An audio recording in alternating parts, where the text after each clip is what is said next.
राम भाई सभी भारतवासियों को। जिस भाई को सांस रोक कर आती है, जुकाम की बीमारी है, खांसी की बीमारी है या फेफड़े कमज़ोर रहते हैं, आओ मेरे भाइयों, मैं आपको बताता हूँ एक ज़बरदस्त योगा। और ऐसे आपको घुटनों पर ऐसे करके बैठ जाना है और बहुत जितनी ताकत हो उतनी ताकत से आपको ये करना है।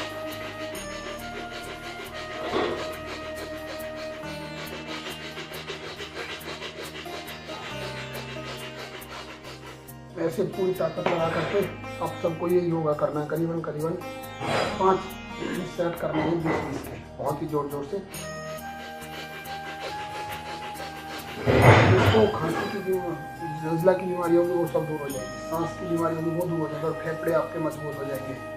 तो जैसे जो भाई वीडियो पर नया जुड़ा है वो वीडियो को देखे और चैनल को सब्सक्राइब करे, वीडियो को लाइक करें और कमेंट करके बताएं किसी को क्या परेशानी है, वीडियो कैसी लगी मेरे भाइयों। जय हिंद, जय भारत।